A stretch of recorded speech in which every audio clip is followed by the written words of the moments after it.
Bom dia a todos. Estamos, depois de um tempinho, retomando as atividades do nosso webinário, do PIBID, né? Num momento que é bastante significativo para a gente. E eu queria muito agradecer a presença do professor Wagner, que está aqui conosco. Professor Wagner, que é ainda, de certa forma, colega da casa, né? Foi o nosso primeiro diretor da Faculdade de Letras, ainda professor do nosso programa de pós-graduação em Letras, da UFAM, e hoje está na UNILA, que é a Universidade Federal da Integração Latino-Americana, em Foz do Iguaçu, né, Wagner? Curtindo um friozinho, e está aqui conosco hoje para falar de um assunto que eu acho que encaixou muito bem no quadro que a gente está vivenciando neste momento. Acho que a gente foi bastante feliz, né, tudo concorre para o bem, né, quando a gente tem fé. Então, acho que acabou que esse reagendamento desse webinário para hoje veio a calhar com o que a gente está vivenciando no PIBID, né? E é importante também que a gente tenha essas ações nesse contexto que a gente está vivenciando, para que a gente consiga mostrar também que a nossa forma de resistência é permanecer com o trabalho, permanecer com o nosso engajamento acadêmico, né? Mostrar que a gente está aqui pensando, discutindo, atuando, né? Então, Wagner, queria muito agradecer a sua presença, né? Com muita gratidão e alegria que eu te recebo aqui. Eu procuro levar esses webinários de uma maneira assim bem descontraída, então não faço aquela apresentação muito alongada do palestrante, né? Mas o professor Wagner é mestre e doutor pela UFRJ em Letras Neolatinas, né? E trabalha assim mais especificamente com formação de professores, políticas linguísticas, né, e estudos linguísticos. Wagner, fica à vontade então para se apresentar, tá bom? Se quiser acrescentar alguma coisa. E eu vou manter a minha câmera fechada, mas eu estou aqui. Qualquer coisa pode me chamar, tá bom? Então, a palestra de hoje se intitula Perspectiva Glotopolítica na Formação do Professor de Línguas do Amazonas. Passo a palavra a você, Wagner. Obrigada mais uma vez. Obrigado, Fernando. Eu agradeço enormemente pela lembrança, pela oportunidade, pelo convite. Apesar de distantes, né, a pandemia nos permitiu, né, ou nos forçou a nos acostumarmos com as possibilidades tecnológicas, e apesar de todos os pesares, são uma das poucas vantagens que nós temos de nos aproximar a partir da tecnologia. Você aí no Amazonas, eu atualmente, né, nesse momento, em Brasília, né, mas resido em Foz do Iguaçu, mas estou em Brasília, e já vi que tem pessoas de São Paulo, de outros lugares, então a tecnologia nos permite essa aproximação. Isso é muito bom. Eu sou o professor Wagner, como a Fernanda já falou, não vou acrescentar muito sobre a minha formação, atuação, já foi apresentado, muito bem apresentado. Eu também gosto de descontrair nesse nosso bate-papo, nas oportunidades que nós temos, porque eu acho que, ainda mais nessa perspectiva glotopolítica, a gente faz de mãos dadas, a gente faz de forma compartilhada, de forma integrada, a política, a educação, e esses momentos de conversa, acho que são para isso também, né? Se por um acaso, Fernanda, eu travar alguma coisa, vocês me informem, porque, como eu falei, a internet está um pouquinho instável aqui no hotel, mas a gente consegue acessar pelo celular também, ok? Sem problema. Eu sou um homem de 1,78 m, de pele branca, tenho olhos castanhos, cabelos ralos, já sou um pouco calvo, mas o que ainda resta de cabelo é a barba e bigode grisalhos. Estou utilizando um óculos de grau de aros na cor azul, uma camisa de gola polo também, de tecido em algodão na cor azul, Estou sentado numa cadeira, no quarto de um hotel. Atrás de mim, nós podemos perceber, existem cortinas que tampam uma janela por causa da claridade, e ao fundo, mais ao fundo, uma parede na cor amarelo escuro, com alguns quadros e parte da cama. Essa é a minha audiodescrição, que eu acho que é importante que nós possamos garantir também acessibilidade a todos os públicos, né? Nós vamos conversar um pouquinho hoje sobre o tema de glotopolítica. Vamos falar um pouquinho sobre esse tema, sobre essa palavra, esse conceito, e de que maneiras isso está presente e de que formas nós podemos agir como agentes, ou atuar como agentes glotopolíticos enquanto professores de línguas. O foco aqui é o Amazonas, mas a gente sabe que, pela perspectiva virtual.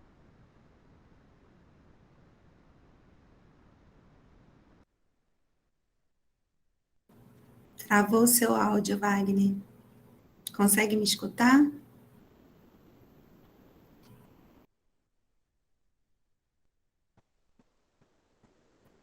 Acho que teve uma queda na internet dele, gente. Vamos aguardar um pouquinho.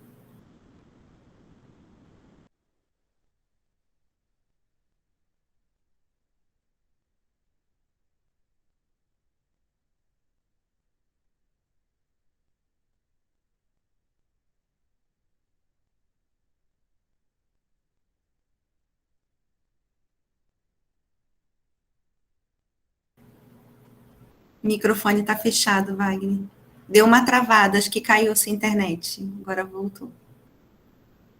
Está sem áudio. Ainda está, sem áudio.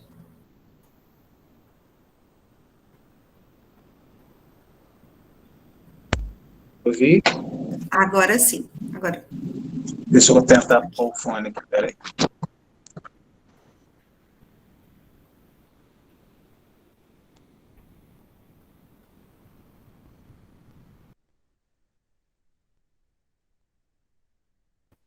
Não, agora está sem áudio novamente. Deve estar com... E agora? Mau contato. Agora voltou. Agora está já. A gente fala de tecnologia e ela deixa tudo na mão. É assim mesmo. Normal. Eu vou sair da outra, do laptop, para a gente não ter uma microfonia aqui, uma sobreposição de delay de vozes, essas coisas, tá? Eu tinha falado, então, gente, eu não sei aonde que travou, fiz minha audiodescrição, isso é importante para garantir a acessibilidade. E a gente vai conversar, então, sobre glotopolítica, um pouquinho sobre esse conceito e de que maneiras esse conceito está presente na formação do professor de línguas e de que formas nós podemos, enquanto educadores nessa área, atuarmos também como agentes glotopolíticos. A perspectiva glotopolítica na formação do professor de línguas no Amazonas é o título da palestra, né, desse bate-papo. Mas a gente sabe que ainda mais a partir do apoio das tecnologias, o escopo do Amazonas se amplia. Então, isso pode ser aplicado para o Brasil, para o exterior, para outras regiões do nosso país, tá? E aí a gente consegue, então, ter uma visão que eu acho que consegue ser adaptada para, dependendo da região onde cada um de nós estiver, tá? Para a gente iniciar, pode passar para mim, Fernanda, o próximo slide, por favor? A Fernanda já me apresentou, então a gente já pode começar, né? Eu trago uma provocação para vocês, algumas provocações, e eu gostaria de que vocês pudessem também me apoiar aí, Fernanda, com as respostas no chat. Como eu estou no celular, fica complicado para ficar mudando aqui e verificar. Eu pergunto, então, para vocês, como você pode fazer política? Nós estamos vivendo um momento extremamente delicado, se considerarmos a situação do PIBID e das bolsas de uma forma geral, da educação de uma forma geral no nosso país, não apenas pela questão da pandemia, mas por questões políticas, e entre elas a glotopolítica. né? Então, eu pergunto a vocês, como você pode fazer política? Você é um agente glotopolítico? Em que medida a sua atuação como docente, ou futuro docente, contribui para o caldeirão glotopolítico no Amazonas? E aí o nosso foco é o Amazonas, mas a gente amplia isso para o caldeirão político na sua cidade, no seu estado, no nosso país. De que maneira a sua pesquisa de mestrado, a sua pesquisa de graduação, a sua pesquisa de doutorado, de que maneira as suas pesquisas no próprio PIBID que você desenvolve, os projetos que você faz, podem contribuir para esse caldeirão glotopolítico. Então, eu jogo essas perguntas aí para vocês como forma de provocar mesmo, porque, como a gente falou no início, a ideia é que a gente tenha um bate-papo, uma conversa, e não um monólogo. Então, abro aí para vocês uns minutinhos para que vocês possam contribuir. Wagner, só para ajudar os meninos da UFAM, né? Porque, infelizmente, pelo menos no curso de língua portuguesa, a gente não tem uma disciplina que trate especificamente de políticas linguísticas ou de glotopolítica. Acho que seria interessante explicitar um pouco o conceito desse glotopolítica para eles entenderem a questão da intervenção do espaço da linguagem, né? Se eu pudesse dar esse toque, acho que já ajudaria eles a elaborarem essas questões. Eu vou chegar lá, mas vamos lá. Pelo menos a primeira eu acho que a gente consegue avançar. Como você pode fazer política? Essa visão de política, ela tem várias possibilidades de interpretação discursiva, por interpretações mais lato, interpretações mais estrito. E aí eu quero também entender, a partir das respostas, qual é a perspectiva que as pessoas têm aqui na sala, né? Então, como que você acha que você pode fazer política? De que formas você pode fazer política? Você também, tá, Fernanda? Pode participar. Posso? Claro. Então, toda vez que a gente trata, principalmente da ação docente em sala de aula, né, sobretudo na educação básica, e quando a gente começa a analisar a questão dos documentos, eu sempre trago essa questão para os alunos, né, sobre o papel político do professor, porque eu acho que ainda há uma percepção muito errada desse termo quando se refere ao docente, né. E eu sempre digo a eles, a atuação docente política não significa dizer que o professor vai levantar uma bandeira partidária, né? Tem muito mais a ver com a essência da própria responsabilidade docente. A consciência do impacto, né, que aquilo que você está fazendo vai gerar naqueles sujeitos que estão em sala de aula e na sociedade como um todo. Pessoal do PIBID, quero que vocês participem, porque a gente já discutiu muito sobre essa questão. Eu vou deixar eles falarem, senão vou dar um spoiler aqui. Perfeito, perfeito. Você vai lendo aí para mim, tá, Fernanda? Pode me interromper se tiver alguma consideração, alguma contribuição do público, dos nossos colegas interlocutores aí. Bom, além do que a própria professora Fernanda colocou, que eu acho que é fundamental, na posição de acadêmicos em formação, de professores em formação, o nosso fazer, seja dentro da sala de aula, seja fora da sala de aula, ele tem implicações políticas. Ele parte de perspectivas ideológicas, perspectivas de mundo que nós temos, e essas perspectivas se traduzem no nosso discurso, naquilo que nós falamos, naquilo que nós fazemos, naquilo que nós registramos.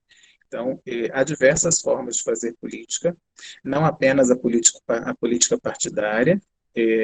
Acredito eu que é uma política importante, mas eu acho que tem muitas outras formas que nós podemos ter para conseguir atuar como agentes políticos. Em tudo que a gente faz praticamente na vida, a gente está, de alguma maneira, trabalhando como agentes políticos, né? As nossas escolhas, as nossas decisões, as nossas afiliações também ideológicas, isso tudo se traduz no que nós fazemos na sala de aula. Esse momento é um momento muito delicado, como a gente falou no início do PIBID, e o fato de o PIBID, apesar dos pesares, continuar funcionando, de vocês continuarem se reunindo, analisando a realidade da sala de aula, planejando atividades para a sala de aula, eventos, promovendo eventos como esse.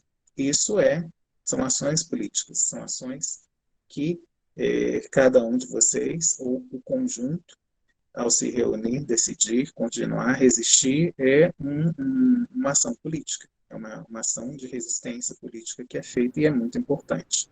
Tá? Então, existem diversas formas de fazer política. A Jéssica levantou a mão aqui, Wagner, se incomoda que ela fale no Claro, áudio? pode falar, pode falar. Pode falar, Jéssica.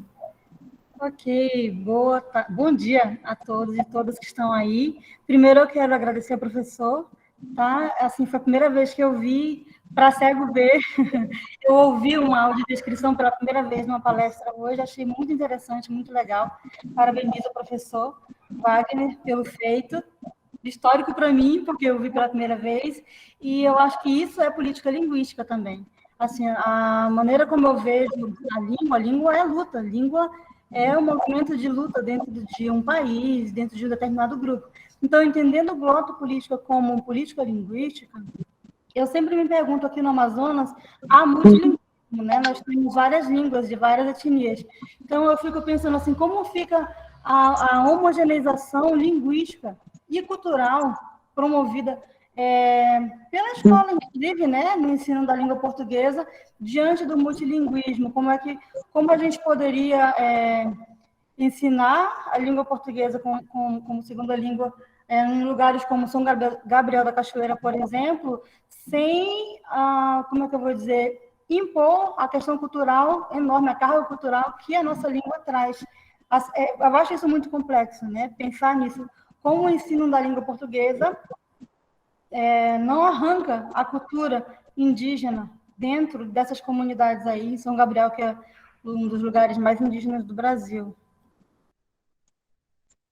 Perfeita a sua colocação. Qual o seu nome mesmo? Que aqui não aparece para mim, perdão. É Geisa. Geisa, você é amazonense? Não, de coração. Você conhece São Gabriel? Conheço algumas pessoas de lá, de São Gabriel. Alguns professores e alguns colegas de lá. Bom, vamos falar um pouquinho dessa sua provocação para mim, que eu amei. Muito obrigado. Não apenas pelas suas colocações, que eu acho que é super importante a gente sempre considerar a possibilidade de que uma pessoa com deficiência vá ter acesso ao material que nós vamos produzir, e aí a gente tem que buscar os caminhos possíveis para garantir essa acessibilidade, mas também pelas suas colocações muito bem ponderadas sobre a questão do ensino de português no Amazonas. Quando você traz o exemplo de São Gabriel, de forma especial, eu amo aquela região, né? Cabeça do Cachorro tem um significado muito importante para mim. Cabeça do Cachorro é como São Gabriel, uma parte de São Gabriel é conhecida porque, se você olhar o mapa, parece que é um cachorro de boca aberta, assim, né?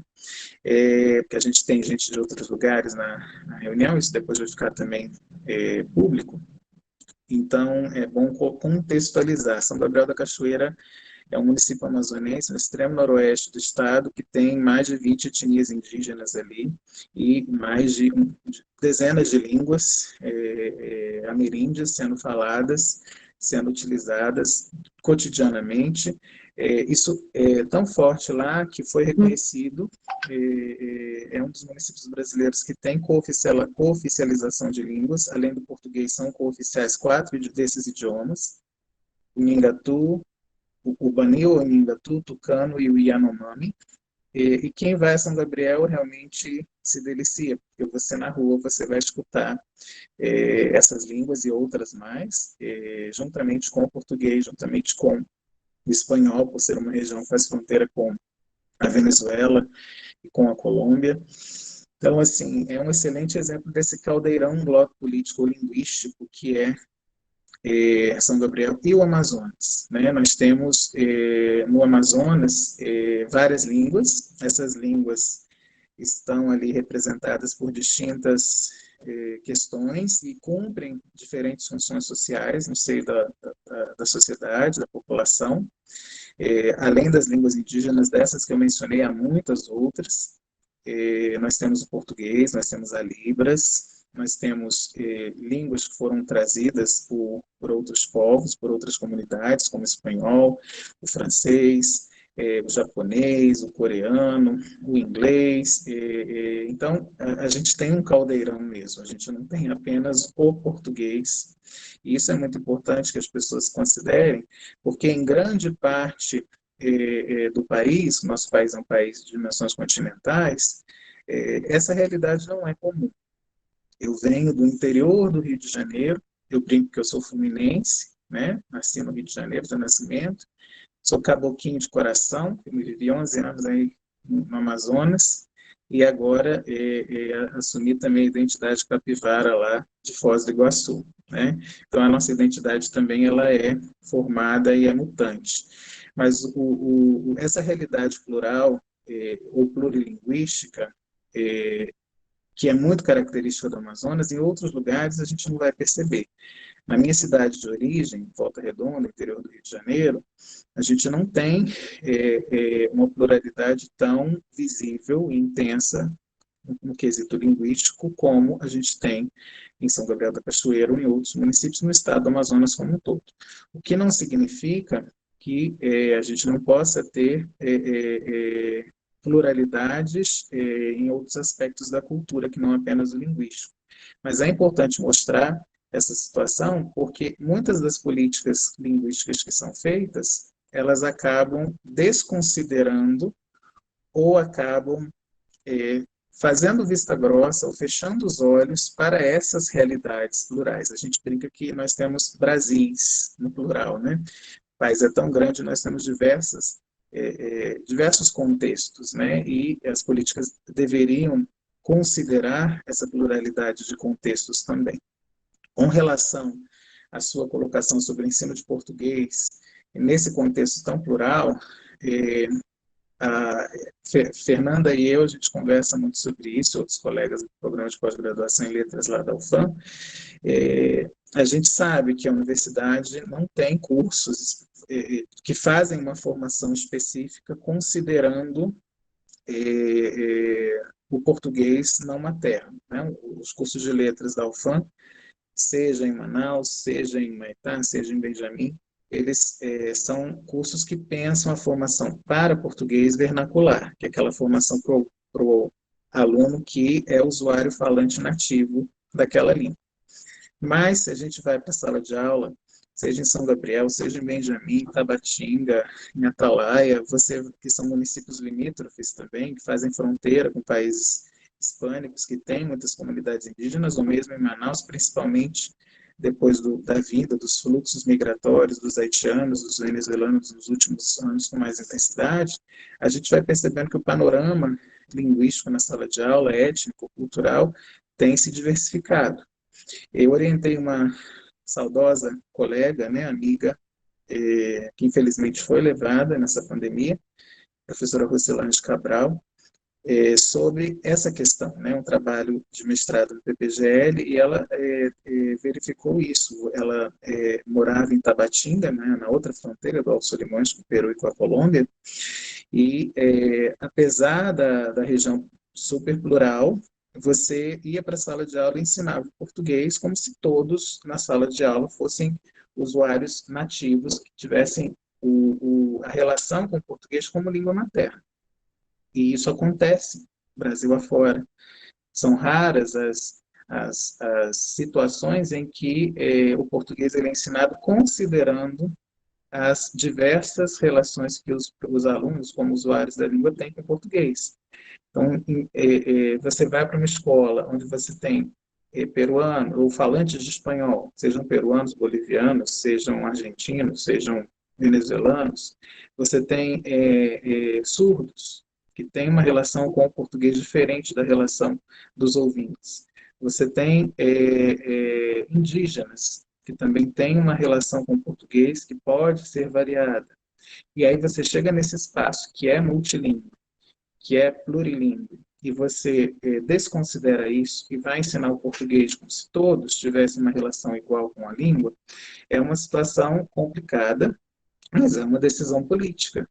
uma decisão política do professor, uma decisão política da escola, que mesmo estando numa região plural de fronteira, opta por desconsiderar isso, uma decisão política da universidade, que mesmo estando numa região tão plural como essa, opta por não considerar isso nos seus cursos de formação, e uma decisão política maior também do Estado, né, no sentido de governo, dos governantes que talvez optam por impor ou sugerir políticas que desconsiderem essa pluralidade. Muitas vezes o professor é levado a escola é levada a atuar dessa maneira, porque é a perspectiva que se espera, né? Então, não é fácil, a política o tempo inteiro está relacionada a esse jogo de poder, essa disputa de poder, tá? Então, não é um trabalho interessante, que a gente tem interesse em ler, da Rosilange, e ela constatou isso, que apesar de toda a pluralidade, o português ele é ensinado como língua vernacular. E isso vem em uma cadeia, desde a formação, como a própria Fernanda colocou, desde a formação dos professores, a atuação deles acaba sendo isso. Você não é preparado de forma a considerar essa pluralidade, na sua prática você se depara com ela, mas é como se você não a visse, entendeu? E você vai trabalhar como se todos fossem usuários de português como falantes nativos, né, como usuários de língua materna. Isso é um ponto que tem que ser revisto, a meu ver, e com certeza isso parte da ação política, não apenas do governo, né, porque não é só o governo que faz política, na perspectiva política, cada um de nós faz política. Ao não agirmos ou ao decidirmos continuar perpetuando essa forma de ensinar o português, nós estamos fazendo política, é uma decisão política nossa, tá? Fernanda, se tiver algum outro comentário, se você puder compartilhar, eu agradeço. Tem sim, Wagner, da Eduarda Barros. Ela colocou aqui: no meu caso, como professora de espanhol, eu luto pelo espaço da língua espanhola na instituição em que trabalho. Tento conscientizar a minha comunidade local para que a disciplina volte e permaneça na grade curricular da escola, como, por exemplo, implementando uma proposta de escola bilíngue português e espanhol. Perfeito. Um abraço, Eduarda. Eduarda também egressa, né, da Faculdade de Letras da UFAM. A situação do espanhol, não só no Amazonas, mas no Brasil como um todo, se a gente para pensar, é um exemplo muito claro das políticas linguísticas que têm sido implementadas no nosso país desde sempre. São políticas que muitas vezes fazem a opção por desconsiderar as pluralidades. Então, isso também é uma coisa complicada, porque o professor sozinho modificar não é impossível, mas é difícil. Uma vez que existe uma herança, existe uma tradição, entre aspas, de políticas, e aí eu falo em políticas de maneira mais estrita também, como leis normativas, resoluções, documentos orientadores, que buscam sempre desconsiderar essas pluralidades. Você tem a determinação do ensino de apenas um idioma, como língua estrangeira atualmente, a proposta ou a perspectiva de ensino desse idioma é uma perspectiva de língua como língua franca, e aí pensa-se nessa perspectiva como uma língua desterritorializada, o que, a meu ver, é bem estranho, porque não dá para você separar a relação da língua com o território, com o local, com o contexto, ou com os contextos nos quais ela é utilizada, nos quais ela está, ela passa e ela está presente. Mas são políticas, são decisões políticas que, apesar de ter um impacto muito grande sobre a vida de muitas pessoas, principalmente nós, os professores, são políticas que estão aí com as quais nós temos que lidar, e aí a gente tem diversas formas de lidar. Essas ações são bloco político, nós podemos acatá-las e segui-las, nós podemos tentar adaptar da forma adequada ou possível partir do nosso contexto, nós podemos resistir também a elas. Todas essas opções são opções políticas, como agentes individuais que decidimos tomar um determinado posicionamento. Eu sempre digo que o Brasil, por ser um país desde sempre plural, apesar das vozes que tentam dizer o contrário, precisa de políticas linguísticas que considerem isso, valorizem isso e permitam que essa pluralidade se materialize ou se perceba nos materiais didáticos, se perceba nas salas de aula, na formação dos professores. Então, hoje a gente caminha numa outra perspectiva, mas apesar de já termos tido outros momentos na história das políticas linguísticas do nosso país um pouco mais inclusivos, vamos pensar assim, mas eu não perco nunca a esperança, porque eu acho que quando a gente deixar de lutar, quando a gente deixar de trabalhar, aí a coisa realmente desgringola, e aí a gente não consegue manter esse fiozinho de resistência que a gente tem feito. O espanhol continua, nessa resistência tem crescido, existem movimentos no Amazonas, sempre existiu, quer dizer, sempre é muito vago, né? Mas há muitas décadas existe o ensino de espanhol no Amazonas e a língua já está presente há muito mais tempo. E existem grupos organizados, né, como a Associação de Professores de Espanhol do Estado do Amazonas, a ATEAM, que trabalha e luta pelo hispanismo e luta em prol do ensino, fazendo várias ações, como a Eduarda colocou. Os associados, eles se reúnem, fazem assembleias, veem as possibilidades, mandam demandas para as secretarias de educação, que são representantes do governo, se envolvem em capacitações, e nas escolas, cada um vai fazendo aquilo que é possível, com projetos que a gente sempre faz. A gente vai sempre fazer projetos. O PIBID é um exemplo disso. Vocês o tempo inteiro estão vendo a possibilidade ou as possibilidades de trabalho em sala de aula. E esses projetos mostram a importância para a comunidade da língua. Isso também é uma ação política que você faz, de tornar evidente ou deixar cada vez mais aparecer a importância daquela língua para a comunidade escolar, que é a comunidade que usufrui daquele idioma, né? E isso, de certa forma, pode ter impactos, pode gerar impactos nas políticas mais amplas, né? Mais alguma questão, Fernanda? Não, Wagner. Por enquanto, não. Perfeito. Então, eu queria agradecer já pelas contribuições e vou retomar as perguntinhas aqui, né? Então, a gente tem várias maneiras de fazer política. Você é um agente do lado político? Eu vou deixar a pergunta no ar. Em que medida sua atuação como docente contribui para o caldeirão globo político no Amazonas? Então, vamos pensar nesse caldeirão, nessa mistura, nessa presença de várias línguas, e aí na ação política relacionada a essas línguas, que seria esse caldeirão globo político, e as formas que nós temos de contribuir para ele, né, para impactar nesse caldeirão. E essas perguntas eu vou deixar e ao final a gente retoma. Pode passar, por favor, Fernanda.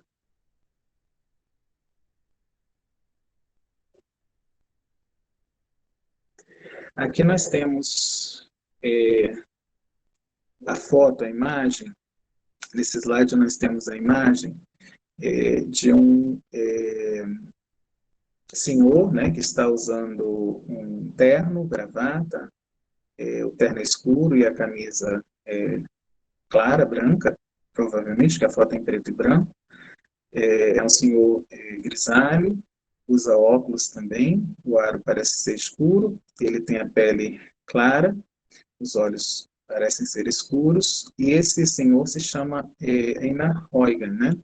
Ele é um pesquisador que muitos consideram como um dos precursores do trabalho de política linguística. Então, eu sempre proponho algumas perguntas nos slides, e nesse aqui nós temos, vamos conversar um pouco sobre política linguística. Então, o slide ele traz ao lado direito a foto, e abaixo o nome dessa pessoa, e ao lado esquerdo alguns posts, né, com essa pergunta.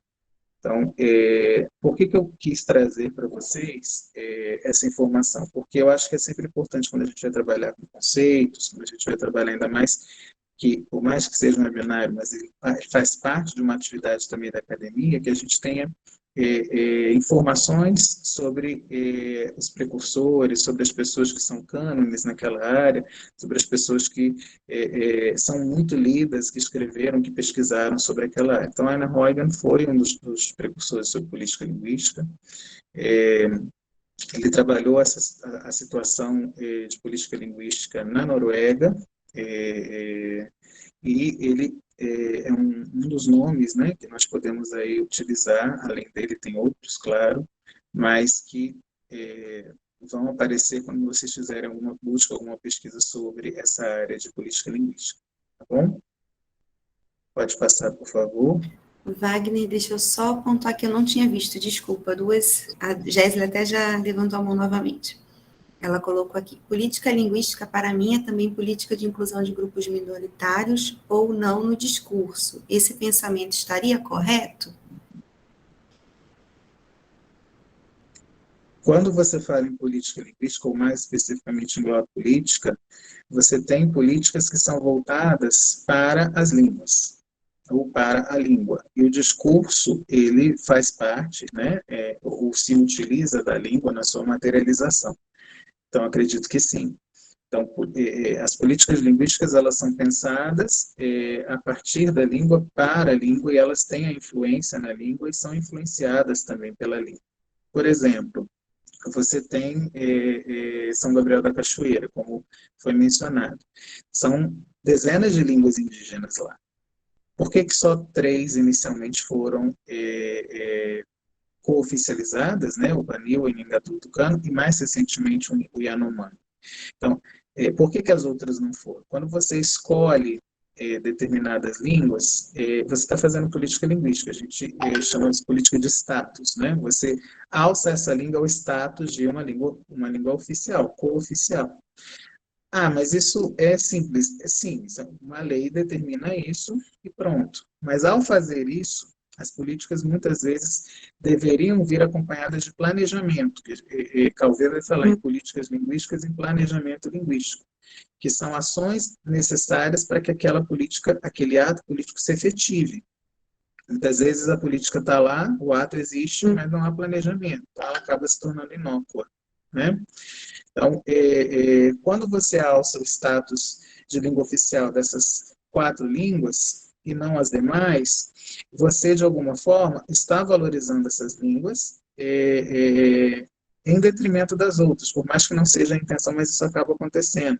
Porque, como línguas oficiais, essas ações de planejamento terão que acontecer. Então, você vai passar a ter o ensino dessas línguas nas escolas, você vai passar a depender, né, se elas não são línguas oralizadas, se for o caso de tradição oralizada. Talvez tentar fazer política de corpos para ter gramáticas, ter dicionários, para que elas possam ser ensinadas nas escolas, a formação de professores voltada para essa área, para que elas tenham condições de ser ensinadas, o uso dessas línguas nas repartições públicas, o que demanda também que você tenha intérpretes dessas línguas. Então, o simples fato de você lançar o status de língua oficial a um idioma, num grupo que você tem outros, é uma decisão política que tem um impacto nessa língua, mas nas outras também. Porque isso pode gerar N outras questões. As comunidades falantes das outras línguas podem se sentir desprestigiadas ou podem ser levadas a adotarem o outro idioma, porque ele passa a ser um idioma de status. Então, tem N implicações aí. Então, a política linguística ela trabalha sempre nessa perspectiva, são ações que consideram as línguas e que agem sobre essas línguas de alguma forma, têm um impacto e também são impactadas pelas próprias línguas. Você pega o caso do Canadá, por exemplo. A grande maioria do Canadá, a maior parte do país é anglófona, fala inglês.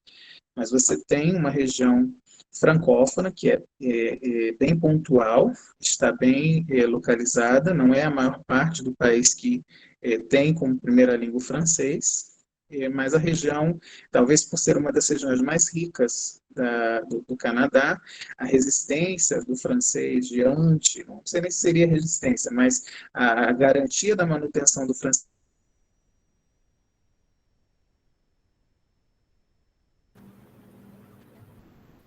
Travou agora a diante de internet, todo o restante do Wagner. país em inglês, tem um impacto muito grande econômico, entendeu? Então, é uma língua de prestígio. Fernando? Oi, vocês conseguem me ouvir, gente? Já voltou, já voltou. Sim. Deu uma travada, mas já voltou. Tá, eu estava falando sobre a situação do francês no Canadá. O francês e o inglês são línguas oficiais no Canadá. Mas se você pegar geograficamente, a região que fala inglês no Canadá é muito maior do que a região que fala francês. E as regiões que falam francês são regiões muito ricas ou economicamente muito importantes para a nação, o Canadá.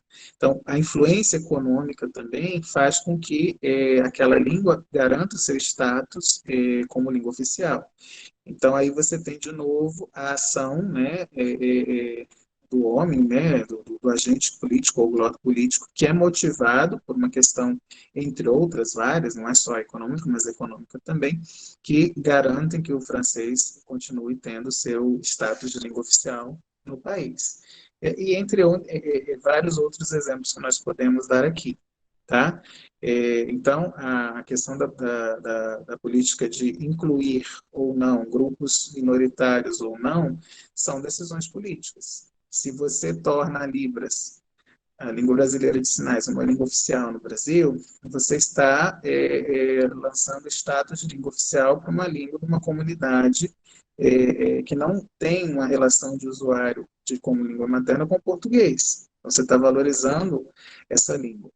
Quando você tem uma lei que determina que as graduações em licenciatura precisam ensinar Libras, então você tem um planejamento político que decorre de políticas linguísticas que determinam que o professor no nosso país vai precisar ter noções, ter conhecimentos da Libras.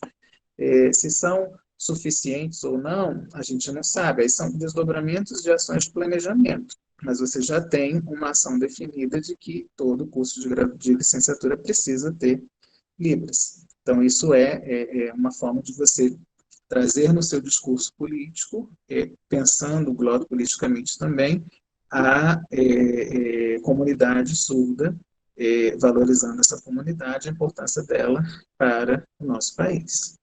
Ok? Mais algum aí, Fernanda? Ok, tem só uma contribuição, uma reflexão aqui do Fabrício Oliveira.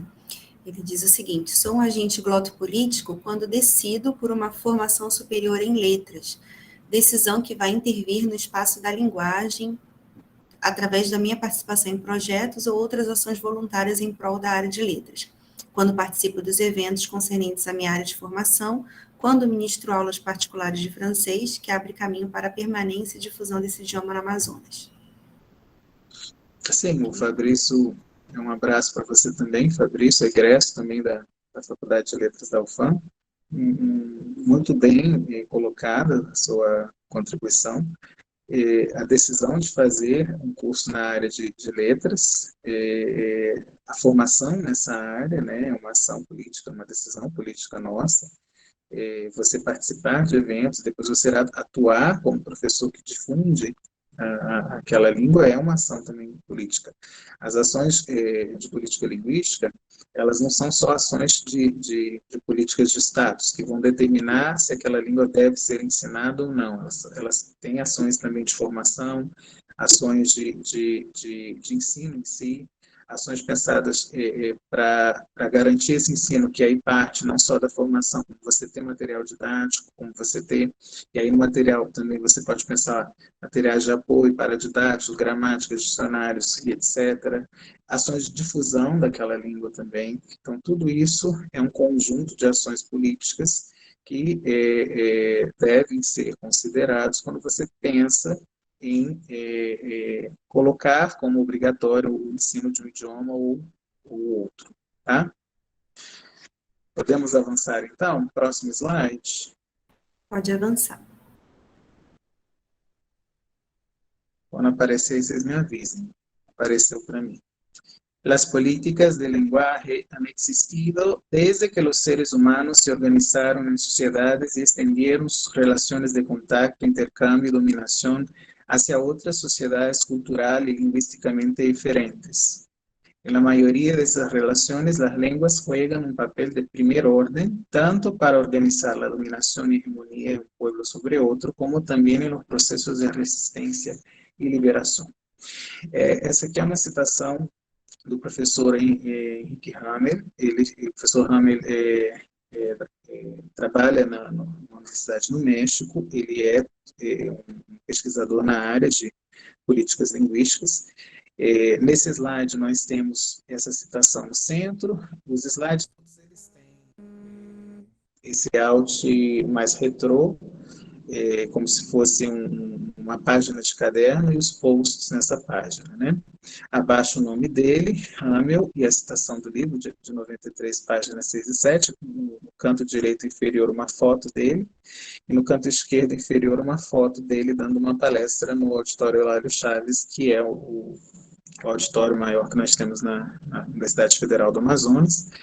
Ele esteve conosco em 2019, no finalzinho de novembro, no Congresso Brasileiro de Professores de Espanhol, que foi o último grande evento presencial nessa área, que aconteceu antes da pandemia.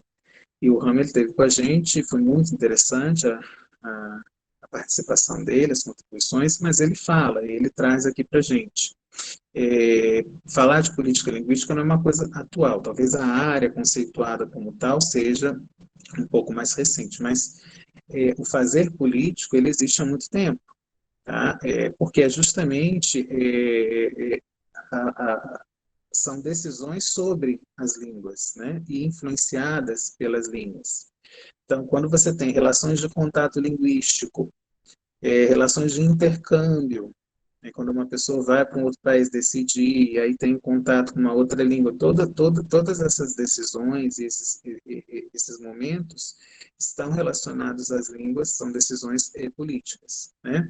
As relações de dominação de uma sociedade sobre outra, né? Essas relações de contato podem ser relações mais respeitosas, podem ser relações mais agressivas, né?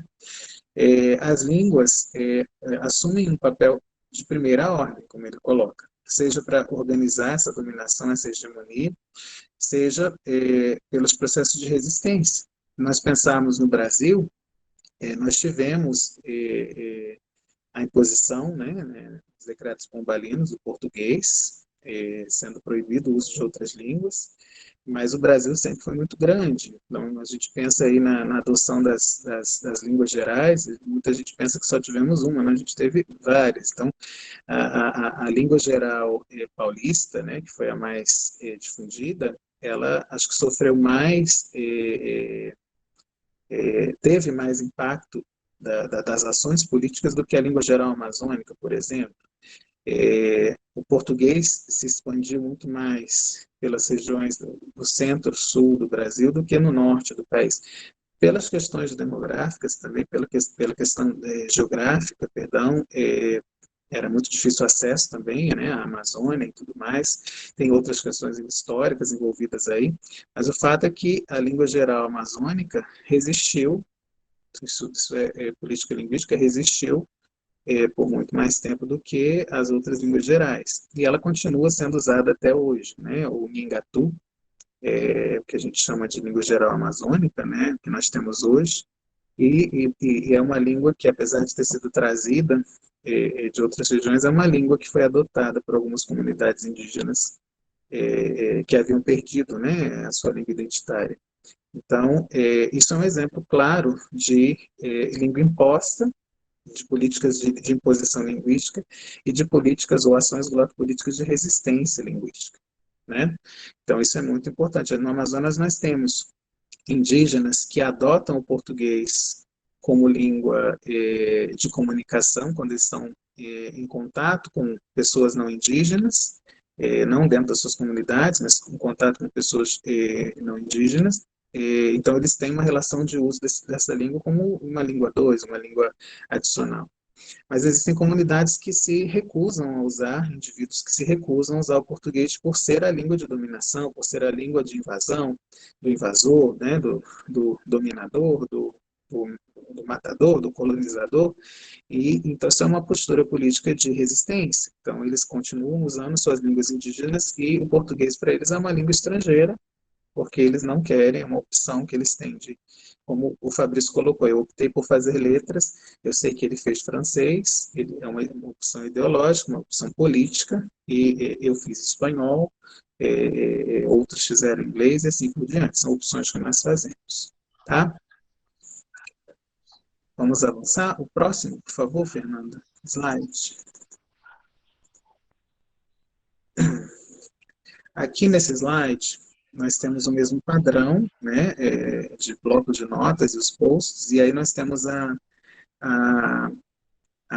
as cores, né, desse padrão, o bloco de notas em as cores marrom, tons pastéis, e os posts mais coloridos. Esse aqui com a borda verde, laranja, e cinza e bege, e o fundo, né, do post ele é um pouco mais pastel também. E aí nós temos a seguinte citação: a gestão em vivo refere-se ao modo como as pessoas cotidianamente confrontadas com problemas de comunicação os resolvem. Dessa forma, o que chamamos línguas aproximativas, ou Bidgins, ou ainda línguas veiculares, são produto típico de uma gestão em vivo do plurilinguismo. Na gestão in vitro, em seus laboratórios, eu até colocaria entre aspas aí, linguistas analisam as situações e as línguas, descrevem-nas, constroem hipóteses sobre o futuro das situações, proposições para regular os problemas. Depois, os políticos estudam essas hipóteses, essas proposições, fazem escolhas e aplicam-nas, não as proposições e as hipóteses, eles aplicam as escolhas, tá, gente? Se eles vão ou não acatar as descobertas, as hipóteses que os especialistas, que somos os linguistas, sugerimos a eles. É uma citação de Calvé, que é um pesquisador também, que trabalha com a área de pesquisa, um sociolinguista que trabalha com essa área também. A obra dele é de 2002, páginas 146 a 148. Eu falei antes que Calvé ele trabalha com essa perspectiva de política linguística, que são as decisões, mais estritamente pensando assim, né, e o planejamento, que são ações também políticas pensadas para colocar as decisões em prática. Quando nós temos agora a decisão de que a língua estrangeira que deve ser obrigatória ensinada é o inglês, mas isso por si só não basta, né? Eu lembro sempre a querida professora doutora Neide Gonçalves, da USP, que ela diz, com lei ou sem lei, ou apesar da lei, o espanhol resiste. O espanhol vai continuar resistindo. Mas a fala dela é muito importante. Com a lei, nós temos um amparo legal, que é um instrumento que nos dá um suporte nesse viés legislativo para que aquela língua seja ensinada. Sem a lei, nós não temos esse amparo legal, mas isso não impede que a língua seja ensinada. Quantas línguas são ensinadas no Brasil e não existe lei que torne obrigatório o seu ensino?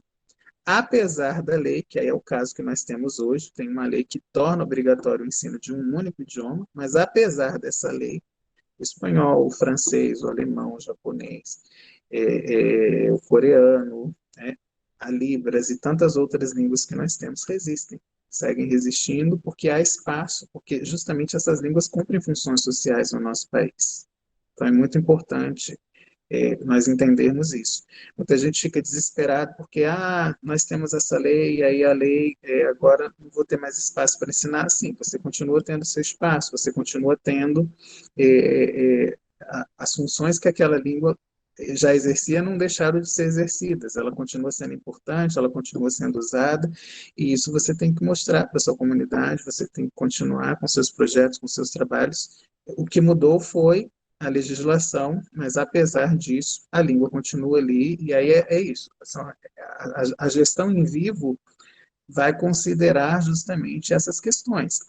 Apesar da legislação, do papel, das determinações, como que essa língua está presente no cotidiano das pessoas? Se você vai para o Amapá, você tem o francês muito presente ali, pela fronteira com a Guiana Francesa. não existe nenhuma lei no Brasil que torne obrigatório o ensino de francês, mas no Amapá o francês é amplamente ensinado e difundido, porque a língua está presente. Então, como que as pessoas no dia a dia se relacionam com essa língua? Você vai ao shopping, você vai ver as pessoas falando francês, até utilizando pagamento em euro e tudo mais, porque é uma região fronteiriça. Se você vai a Foz do Iguaçu, em determinados lugares você sai na rua, você vai ouvir pessoas falando árabe, porque é uma das maiores comunidades árabes do nosso país. Você vai ouvir pessoas falando guarani, porque é fronteira com o Paraguai. Você atravessa a ponte, você está em Ciudad del Este, que já é o Paraguai. No Paraguai se fala o guarani, se fala o espanhol, línguas oficiais. Você vai ouvir espanhol também. E outras línguas. Então, são situações do cotidiano, do dia a dia, e a forma de você se relacionar com aquela língua. Se você vai, a pessoa vai falar com você em espanhol, você vai responder em português, ou você vai tentar responder em espanhol, não são opções que você vai fazer. Então, isso, por mais que a gente não perceba, nós estamos fazendo gestão em vivo da língua, nós estamos trabalhando com fazendo a política linguística, porque é a maneira que nós temos de nos relacionar com os idiomas no nosso próprio dia a dia, entendeu? As políticas que eles chamam in vitro são políticas, aí sim, pensadas, vamos pensar assim, metalinguisticamente. Eu parei para analisar a situação da língua, eu vou fazer uma propositura de uma possibilidade de como vai ser o futuro dessa língua, eu vou fazer pesquisa. Então, aí é um momento mesmo mais formal de estudos, por isso que ele fala em laboratórios, né? E os linguistas que são os especialistas que trabalham com a língua. Mas esses linguistas num sentido mais amplo, tá, gente? Não são só linguistas no sentido estrito da linguística, tá, gente? E aí, esses pesquisadores que consideram todas as questões que podem, ou questões que possam emergir da gestão em vivo, vão fazer gestão in vitro e vão propor resultados de pesquisas, se uma língua tende a ser extinta, como temos várias, né, porque os seus usuários estão morrendo e não estão transmitindo ou ensinando, principalmente as línguas de tradição oral, para os mais jovens, eles podem indicar isso e aí eles sozinhos não vão fazer a coisa acontecer, mas cabe a outras instâncias, que são outros atores políticos nesse processo, se vão que escolhas vão fazer? Vão apoiar, vão deixar aquela língua morrer, vão fazer alguma coisa ou não vão? Então, são decisões políticas que vêm a partir dessas gestões aí, tá? Claro, isso é um modelo, eu trouxe um dos muitos que tem, para que a gente pudesse entender, eu acho que talvez bem didático, bem tranquilo, para a gente entender um pouquinho melhor as políticas linguísticas, mas há outros pesquisadores nessa área, tá? Pode passar. Aqui, nesse slide, nós falamos, e a glotopolítica? A gente falou tanto de política linguística e, às vezes, eu mencionava a glotopolítica. Nesse slide, então, seguindo o mesmo padrão, nós temos um post em cima com essa pergunta, e a glotopolítica? E aí nós temos, no número 1, do lado esquerdo, na cor azul, Huygens, que é aquele que nós vimos lá atrás, ele tem um livro chamado, uma publicação chamada Ecologia das Línguas, que ele vai trabalhar a questão das políticas linguísticas. Guespan e Marcellesi, que é o número 2, em 1986, eles são pesquisadores que vão trabalhar com a política linguística e também alcunham o termo de glotopolítica. Eles trabalham sempre essa relação glotopolítica pensando nas práticas sociais e não apenas na língua como estrutura, na língua em uso, nas práticas sociais relacionadas a essa língua, a partir dessa ou das línguas, e isso se torna um campo de estudos também, né? Eu ponho embaixo assim um post, gente, importante, porque são os nomes, né? São os cânones, os nomes de pesquisadores consagrados na área. Do lado direito nós temos a foto da pesquisadora Elvira Arnoux, mencionando aí, né, a obra dela, uma das tantas, né, de 2000.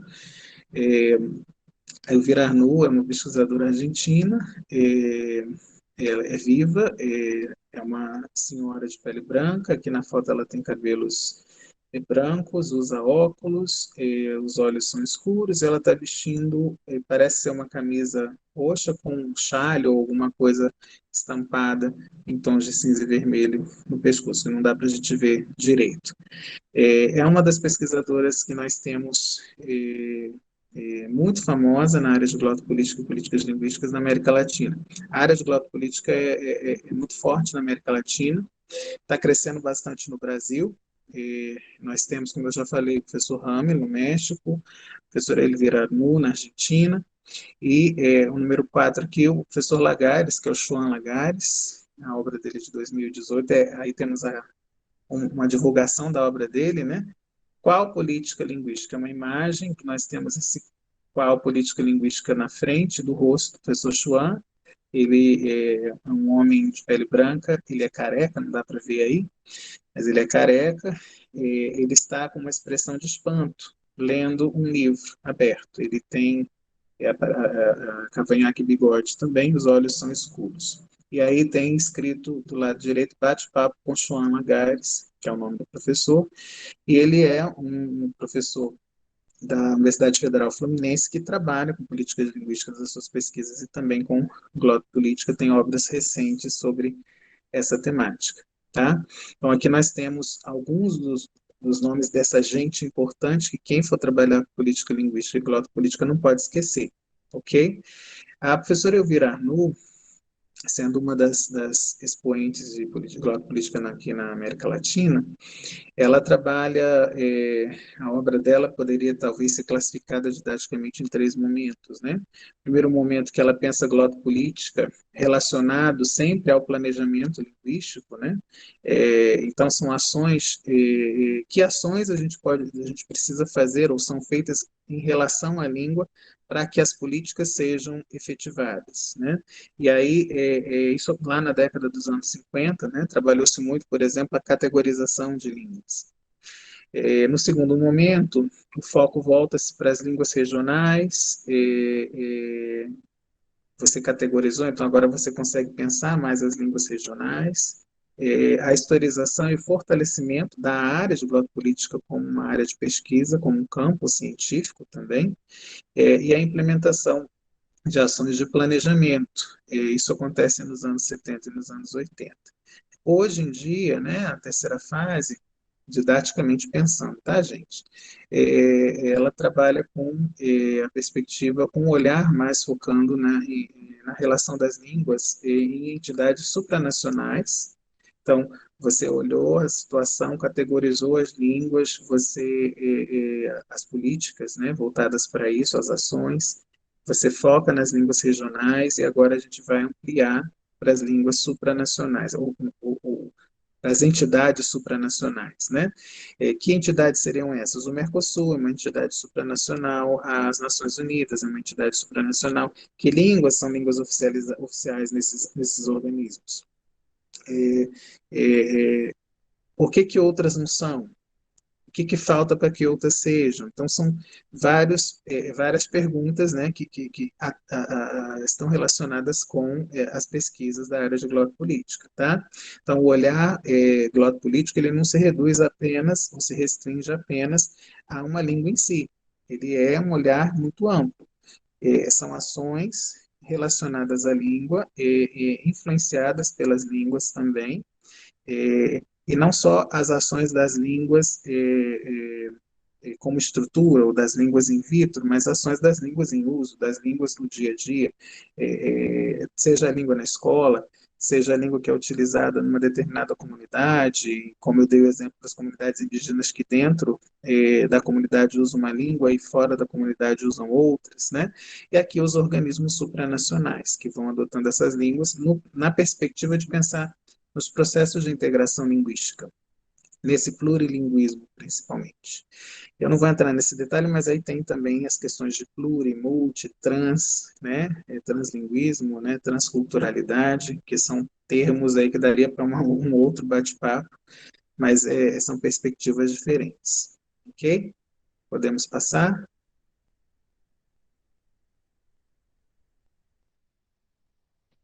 Algumas citações dessas pessoas importantes que nós mencionamos. Nesse slide, nós temos o mesmo padrão de cores e de layout, e aí a citação diz o seguinte, em espanhol, né?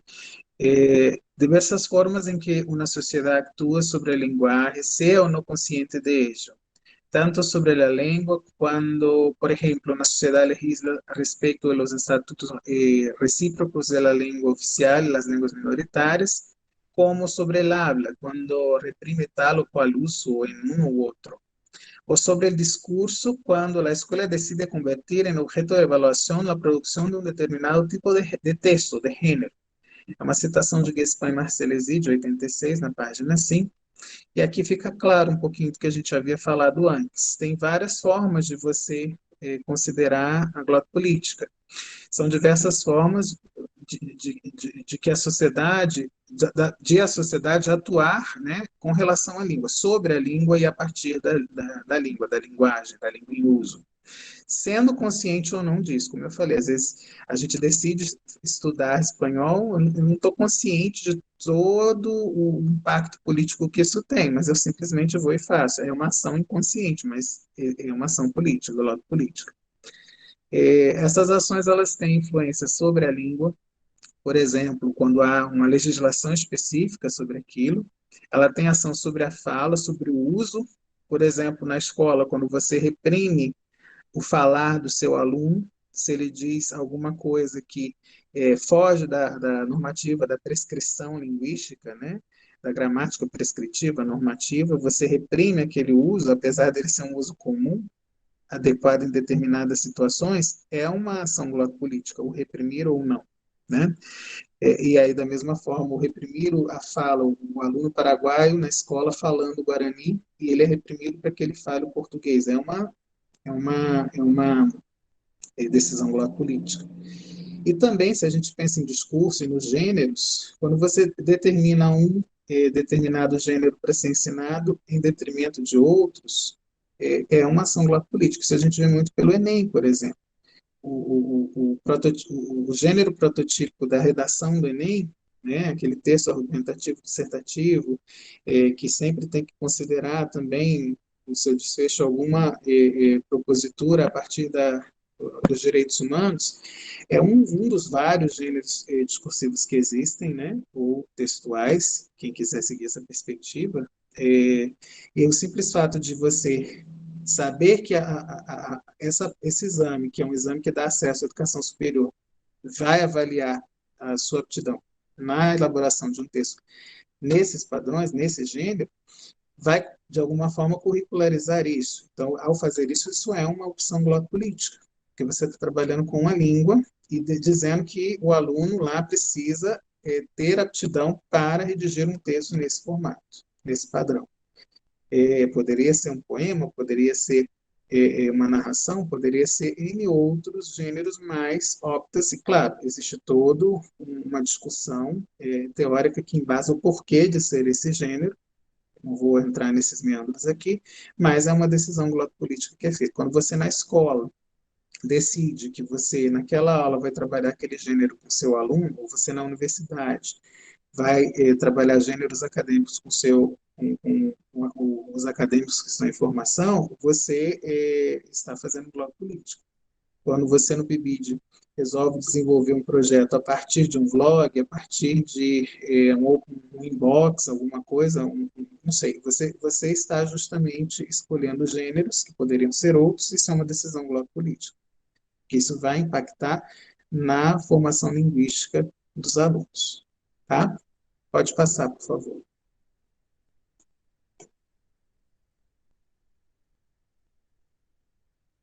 Passou, gente? Para mim, sim, passou. Um outro slide com o mesmo formato, as mesmas cores, e a citação é a seguinte. Considerando a glota política, ela toma conta de um eixo vertical relacionando o fato normativo ou antinormativo, aparentemente mais insignificante, com os fatos mais salientáveis da política da língua. Ele cobre também um terreno horizontal muito mais vasto do que o delimitado pela noção de política da língua. Toda decisão que modifica as relações sociais é, do ponto de vista do linguista, uma decisão política. Aqui ele está mostrando os eixos vertical e horizontal, né? O eixo vertical é aquele, se a gente for pensar na língua como um todo, e pegamos a metáfora da mesa, a língua é a mesa. Se eu coloco o computador sobre a mesa e vou me ater só o que representa o espaço do computador, é um recorte que eu fiz do todo da mesa. Uma gramática, ela vai ser sempre um recorte de um todo. Um currículo, uma matriz curricular, ela é sempre o recorte de um todo. Então, por exemplo, a matriz, que a BNCC propõe, os referenciais curriculares estaduais, eles não são a representação do todo da língua, eles são a representação de um recorte desse todo, né? E poderia ser considerado esse eixo vertical. Só que as ações políticas, políticas, elas são muito mais amplas. Elas vão considerar ou tentar considerar esse campo mais amplo, mais vasto, que nunca vão abranger o todo, né? Mas elas vão tentar considerar esse campo mais amplo. Então, qualquer decisão que seja atinente a esse campo mais amplo, tanto restrito a esse campo mais amplo, é considerado uma ação política, o que às vezes para a linguística ou para um linguista possa não ser considerado algo de análise linguística em si, prescritiva e tudo mais, para um pesquisador que trabalha com glottopolítica tem valor ou talvez tenha importância, desde que você tenha, assim, essa relação do uso social, da modificação da língua, da relação da língua com a sociedade. Tá? Próximo. Outra citação aqui do professor João Lagares, a citação anterior, perdão, eu mencionei, é uma citação de Saavedra e Lagares, é um outro livro do professor Lagares de 2012, página 15, pode passar o próximo, que é uma citação da professora Elvira Arnaud, né? Em espanhol, ser planificadas, explícitas, voluntárias, generadas por agentes colectivos ou individuales que podemos identificar ou produzidas espontaneamente sin mediadores claramente identificables. Essas intervenções se ejercem tanto sobre as línguas, variedades e registros, como sobre os discursos ou as diversas articulações de lo verbal com outros sistemas. Aqui ela está dando alguns exemplos, né, das intervenções ou das ações glottopolíticas, né, que nós temos. Né? Então, nós temos algumas que são planejadas, algumas que são bem claras, explícitas, como as leis, por exemplo, outras que são voluntárias, geradas por agentes coletivos, como esse grupo aqui, que está nesse momento fazendo glottopolítica num bate-papo sobre esse conceito e sobre a realidade glottopolítica, ou as realidades glottopolíticas no país, seja individual, quando eu, pesquisador, trabalho linguista aplicado com políticas linguísticas, preparo a palestra, porque aí eu vou depois ter uma reunião de formação, uma reunião de bate-papo, de análise. Então, são ações relacionadas à língua ou à linguagem que são produzidas pelo coletivo ou pela individualidade. Algumas podem ser produzidas espontaneamente, sem mediação claramente identificável. Por exemplo, eu chego no Paraguai, quando eu tenho a oportunidade, eu vou ao Paraguai, com todos os cuidados sanitários necessários, é claro, e é interessantíssimo. Isso acontecia comigo também quando eu estava em Tabatinga, na fronteira brasileira, e a Letícia, em Colômbia, né? Na Colômbia. E simplesmente, basta eu abrir a boca para falar oi, o colombiano ou o paraguaio já vai me responder em português. É incrível, ele está falando em espanhol com a outra pessoa, que provavelmente seja conterrâneo, mas eu falei o oi, ou eu falo olá, pelo meu sotaque, o que for, ele já percebe que eu não sou dali, e já, deve ser o brasileiro, então ele muda e automaticamente começa a falar em português comigo. É uma ação espontânea, é uma decisão, uma opção dele, poderia falar em espanhol comigo, mas é uma opção dele, e ele fala automaticamente em português. Provavelmente porque, não sei, está numa loja, em algum outro lugar, num restaurante, e quer me dar mais acessibilidade, né, para me atender, então é uma ação automática, às vezes ele nem percebe que ele está fazendo isso, né? Mas é bem interessante. Ok, próxima citação, por favor. Esse slide ele segue o mesmo padrão, só tem uma imagem que é justamente de uma mesa que foi do 18º CBPE, o Congresso Brasileiro de Professores de Espanhol, que aconteceu em Manaus, e na fronteira, né, Paulo Solimões. Nessa mesa nós tivemos a participação de 3 colegas queridos, a professora Fernanda Castellano, da UFSCar, a professora Mônica Narinho, que é da Federal do Rio Grande do Sul, e o professor Chuan Lagares, que é da UF, né, que nós conversamos. Tem a foto pequenininha deles, não sei se dá para ver bem, eu estou olhando aqui no computador, por isso que eu estou olhando para o lado, gente. A professora Fernanda parece que está com a mão sobre o queixo, de cabelos escuros, pele clara, está vestindo uma blusa sem mangas. A professora Mônica Narinho tem cabelo castanho, está com a cabeça levemente virada para o lado, sorrindo, usa óculos, tem pele clara, olhos escuros. O professor Chuan está com a cabeça levemente para baixo, com o olhar para cima, ele usa óculos escuros, como eu já descrevi, um homem branco de careca, tem barba e bigode, e parece estar com uma blusa na cor azul. A citação é a seguinte: regida pelo diálogo permanente entre diversos coletivos sociais, entre o que ele está se referindo a Gaspar e Marcellesi, que eles chamam de expert científico, que é identificado como linguista, e o expert bruto, que é identificado como ativista, com o objetivo de procurar práticas mais democráticas e melhores condições para a intervenção. A glotopolítica, em suma, seria regida pelo critério da base da utilidade social. Aqui eu acho que fica muito claro, né? Vai fechando todo esse raciocínio. A gente, o glotopolítica trabalha essa relação da língua e vai considerar a utilidade social, né, desses idiomas. Pode ser regida pelo diálogo ou não, pode ser feita pela imposição, como aconteceu, né, com a canetada e a determinação de que passaria-se no Brasil, então, a ter somente um idioma estrangeiro e ponto final. Os especialistas, que ele chama aqui de expert científico, que seriam os pesquisadores universitários, os linguistas e tudo mais, e o expert bruto, os ativistas, que somos nós, né, os cidadãos comuns, os cidadãos que nem por isso temos menos a atuação ou importância nesse caldeirão glotopolítico. A gente faz tanto glotopolítica quanto qualquer pesquisador. Próximo slide. Já está fechando, tá, gente? Aqui eu falo um pouquinho do caldeirão amazonense. Esse slide, para descrever, vai ser um desafio para mim, porque é o mesmo fundo, nós temos o fundo em marrom, né, imitando o bloco de notas, um caderno velho, e aí por cima é como se fosse uma prancheta na cor bege, e aí nós temos várias tagzinhos, né, como se fossem em cores diferentes, como se tivesse vários papeizinhos colocados sobre a prancheta com clips, cada clipe numa cor. E no centro nós temos como se fosse uma tela quadriculada e dentro da tela a imagem, parte da imagem do mapa da América Central e do Sul, com foco no estado do Amazonas.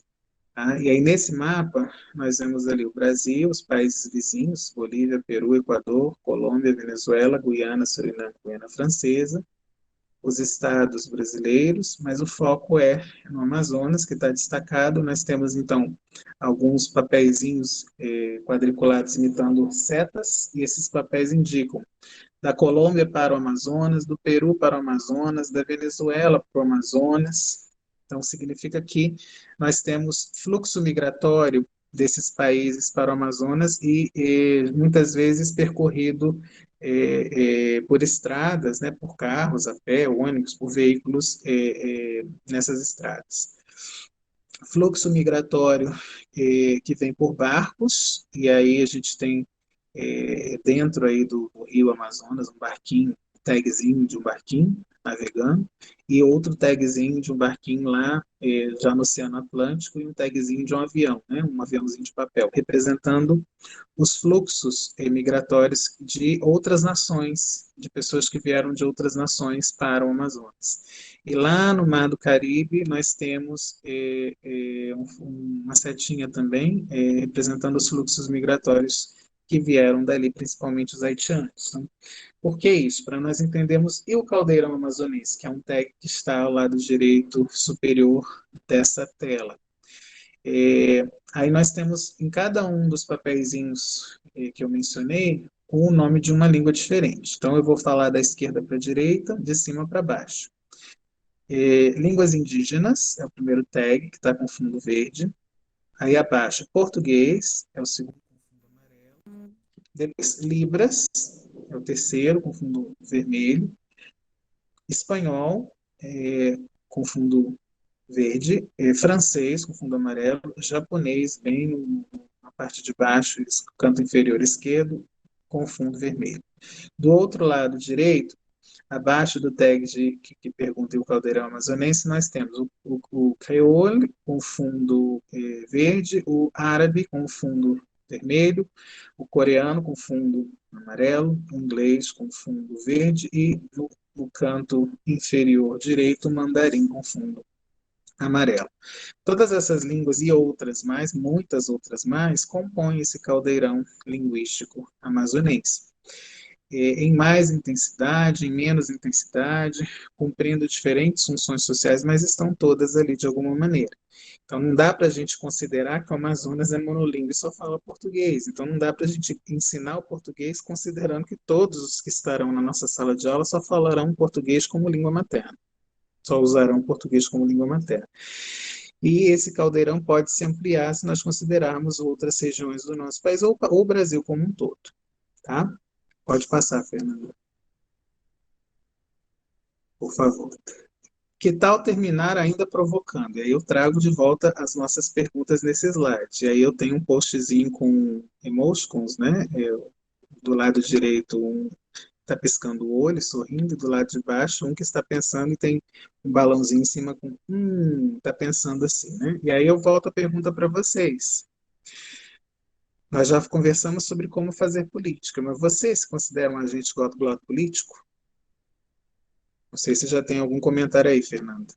Em que medida a sua atuação como docente, como estudante, como pesquisador, pesquisadora, contribui para o caldeirão gloto político na sua cidade, no seu estado, no Amazonas, no Brasil?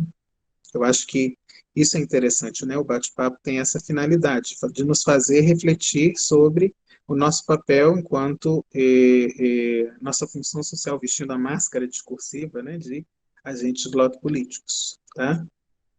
Então, eu abro aí para vocês agora. Fernanda, pode passar o próximo rapidamente, por favor, só para as referências.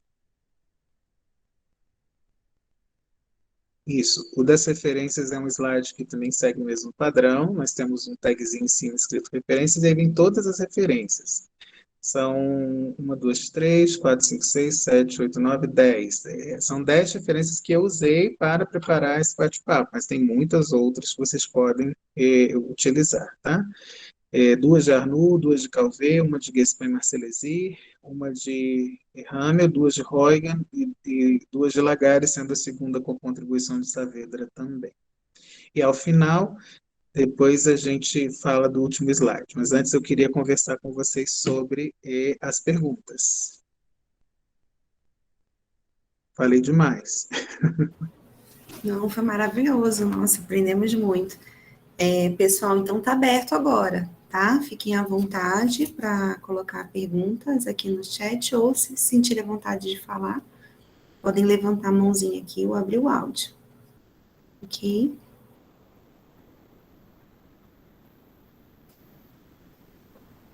Estão muito tímidos hoje, olha. O chat eu não tenho como ler, Fernanda. Né? Não, eu leio para você, se aparecer alguma coisa aqui, fica tranquilo.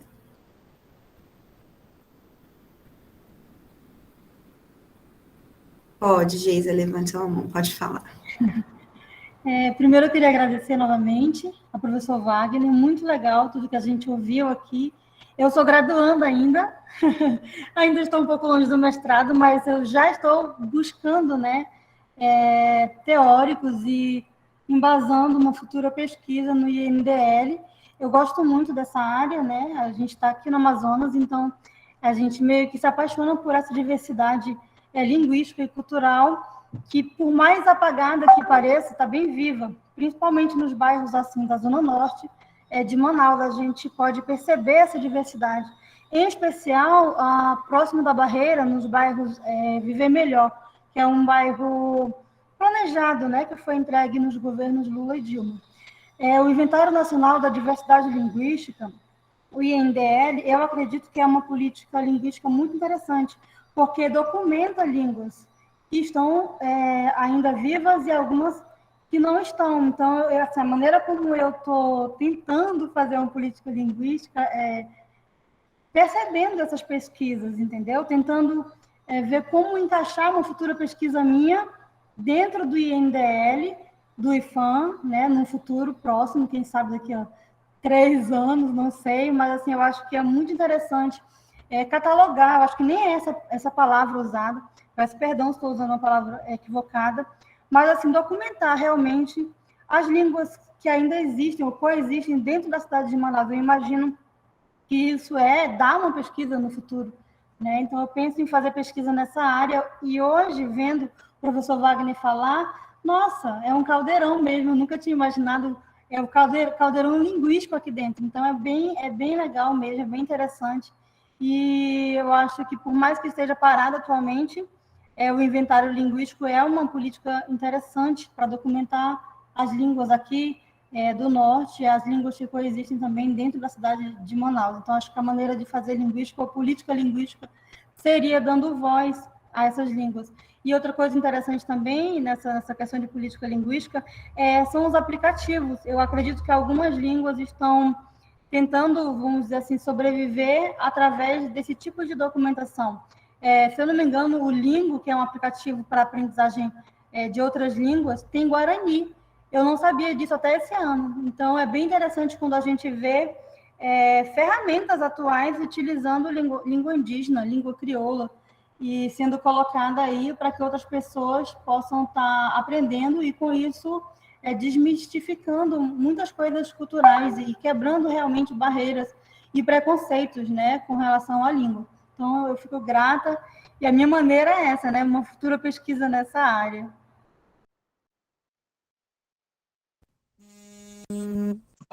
Parabéns, eu acho que você tem muito campo para trabalhar. Como eu falei, o Amazonas realmente é esse caldeirão.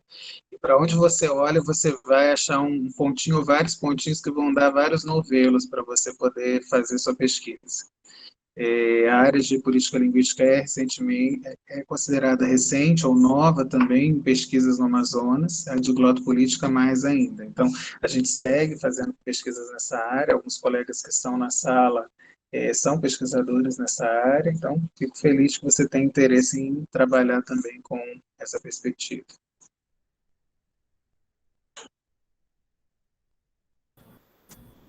Alguém mais, pessoal? Alguém gostaria de fazer alguma colocação, uma pergunta?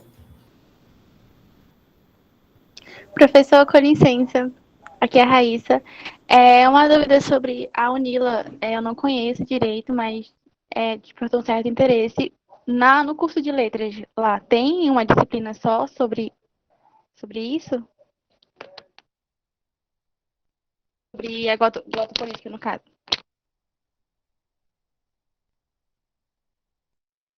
Não sei quais são os cursos que são oferecidos. Ah, tá travando? Travou um pouquinho para mim, eu não consegui entender sua pergunta. A Raíssa está perguntando, está me escutando, Wagner? Consegue?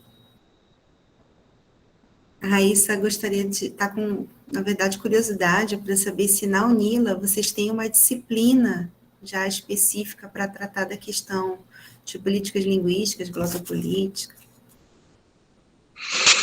A UNILA é uma universidade considerada nova, né? Ela é uma universidade, acho que fundada em 2010, se não me falha a memória, e a perspectiva dela é uma perspectiva, acho que ímpar e inovadora conjunto de universidades brasileiras. Ela é a Universidade da Integração Latino-Americana. Então, na universidade, por exemplo, uma das maiores, se não a maior área, é a área de letras.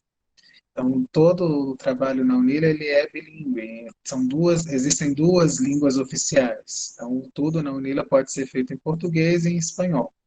São as duas línguas. Então, nós temos alunos, um percentual de alunos brasileiros, um percentual de alunos estrangeiros. O mesmo percentual de técnicos e de professores brasileiros e estrangeiros. Então, é para integração mesmo.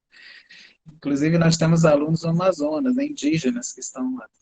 Existem disciplinas específicas para políticas linguísticas no currículo, que são disciplinas obrigatórias, e os cursos, tem 2 cursos de letras, o curso de LANC, que é Letras e Artes em Mediação Cultural, e o curso de LEPLE, que é Letras e Ensino de Português e Espanhol como Línguas Estrangeiras. Então, o português e o espanhol lá são ensinados na perspectiva não materna. A gente não tem a perspectiva do ensino vernacular. São poucas as universidades no Brasil que têm curso nessa perspectiva, mas é uma proposta diferente, né? E é um caldeirão glotopolítico também ali. O próprio nome da universidade já traz essa demarcação glotopolítica, né? Mas lembrando, aproveitando o comentário da Raíssa, nós estamos, Raíssa, no núcleo docente estruturante do curso de língua portuguesa da UFAM, já em processo, espero, final de aprovação do nosso projeto pedagógico novo. E eu fazia parte desse NDE quando a gente propôs essa reformulação, né? Então participei de toda a elaboração das novas disciplinas, e uma das minhas propostas, já assim, em conversa com o professor Wagner, foi exatamente a inclusão dessa disciplina. Eu creio que irão manter, então a gente deve ter no próximo currículo aí a disciplina de políticas linguísticas. Né? Agora, vamos ver se a gente vai ter alguém para ministrá-la, porque seria o professor Wagner. É só me convidar que vai ser um prazer. Eu já tinha um certo interesse na Unila, eu acho que aumentou um pouquinho. Wagner, o Jorge Luiz de Freitas Lima colocou aqui: prezado professor Wagner, é sempre uma satisfação ouvi-lo e aprender com você, parabéns pela fala, que certamente nos estimula ao aprofundamento nos estudos da glotopolítica. Um abraço. Ô Jorge, meu querido amigo, é uma alegria vê-lo aqui também, o Solano também está aqui, outros colegas de Benjamin Constant, da UFAM, Alcione aqui também, né, colega da FLET, é uma alegria rever, mesmo aqui pelas tecnologias, mas é uma alegria rever você, muita saudade.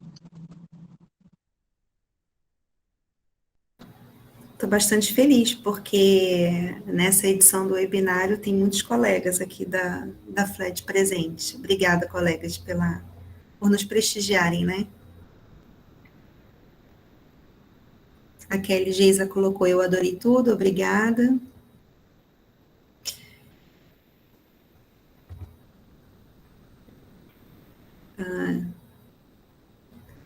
E aí, nenhuma colocação mais, pessoal? O pessoal do PIBID pedia demais esse encontro, né? Assim, sempre emergiu nas nossas discussões, a gente tem encontros de formação, periodicamente, e com análise dos documentos, discussão sobre a questão da abordagem de ensino, né? Então, essa questão do posicionamento político do ensino, né, de língua, sempre emergia muito, e essa era uma palestra que a gente estava precisando trazer, né? Eles pediram muito. A Rebeca, muito bom, sou do PIBID, do IFSP Campus Salto. Olha, gente, tem muita gente de fora aqui hoje, que legal. Um abraço para o pessoal de São Paulo também. Fernanda, eu ministrei esse semestre lá na Unila a disciplina Documentos Norteadores, né, que fala especificamente sobre política linguística, né? Mas vou com a mão na massa analisando esses documentos. Eu acho que isso é muito importante. A formação política do professor é fundamental, porque a escola, por si só, é um espaço, é um caldeirão político, né? Não só glota, é um caldeirão político de uma forma mais ampla. E eu sinto muita falta disso mesmo. Eu acho que é importante, parabenizo o colegiado do curso de Letras e Literatura Portuguesa de Manaus. Tenho certeza que não só vocês, mas outros cursos também devem ser estimulados para que isso se trabalhe, porque eu acho que o professor, quando sai com essa formação, ele consegue se posicionar melhor, consegue fazer uma análise um pouco mais ampla daquilo que é necessário ser feito, daquilo que ele pode fazer e dos possíveis impactos que uma ação ou outra pode ou não gerar sobre si próprio, sobre os alunos e sobre a comunidade de uma forma mais ampla. Isso é muito importante. Então, parabéns ao PIBID por esse espaço. Eu agradeço mais uma vez enormemente pelo convite, pela lembrança, pela paciência, né? Porque não é fácil.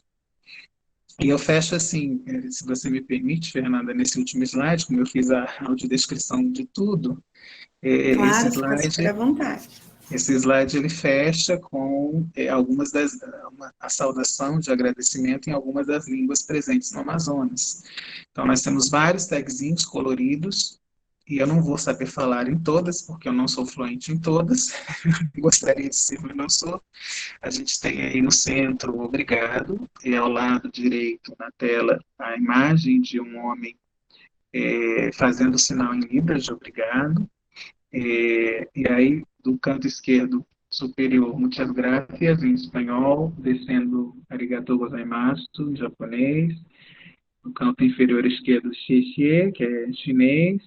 No canto inferior central, no centro inferior, né? Merci beaucoup, em francês. E aí, subindo na parte superior central, pecaturete, que é obrigado em língua indígena. Thank you no canto direito superior, e aí eu não vou saber falar essas duas, que é em árabe, descendo, né, na parte direita e mais abaixo um pouquinho em coreano. Já haviam me ensinado, mas eu já me esqueci, a idade está chegando, eu estou perdendo um pouquinho da memória. E aí embaixo meu contato, para quem quiser entrar em contato, né, meu e-mail, vagbarteixeira@hotmail.com. Vai ser um prazer, sim, poder trocar figurinhas, né, em outros momentos, em outros fóruns. Wagner, a gente está tendo vários agradecimentos aqui no chat, não sei se você já consegue visualizar. Vi a presença de outros professores também da UFAM, professora Doreia, de Geografia, professor Solano colocou aqui, bom dia a todos, prezado. Professor, estamos aguardando o senhor aqui na região para o almoço regado em Cacola, abraços. Ó que eu vou cobrar, hein, Solano? Adorei, um abraço. Vi que a Josefa apareceu aí também, da Seduca, um abraço, Josefa, abraço. Fabrício também. Vários colegas estão aqui te cumprimentando, viu, Wagner? Agradecer mais uma vez por ter aceitado participar, né, e dividir um pouquinho dos teus conhecimentos com a gente.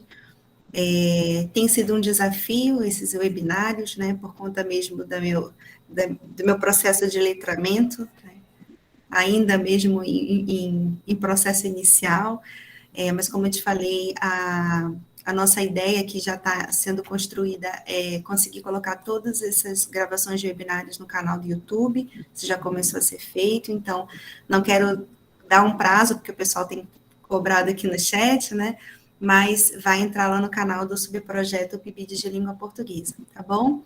Então, assim, entrego a ti toda a minha gratidão por ter aceitado, por ter estado conosco nessa manhã.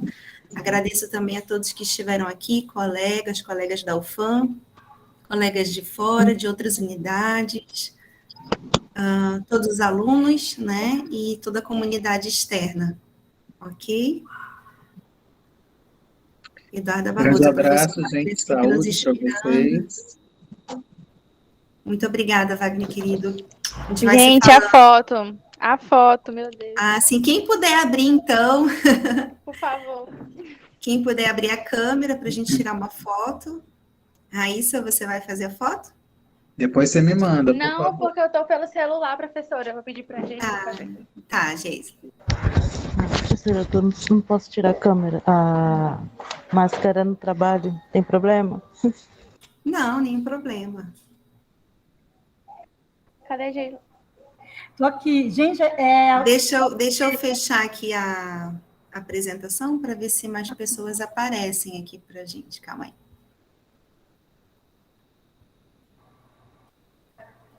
aí eu vou falar 1, 2, 3, e aí eu tiro, tá bom? Tudo bem. Vou falar mais de um, então calma. Eu não vou abrir a minha porque eu tô horrível, pela fé. 1, 2, 3. Já. Obrigada, Geisle. Agora sim que eu estou vendo melhor o pessoal, que eu estava apresentando, eu não via quase ninguém. Gente, obrigada, viu? Bom final de semana para todos, bom feriado. Fiquem com Deus, saúde. Wagner, obrigada, tá? Um abração grande, fique bem. Tchau, Tchau, pessoal. tchau para todo mundo. Tchau, Tchau, tchau. gente. Bom final de semana. Obrigada. Tchau, tchau. Obrigada a todos.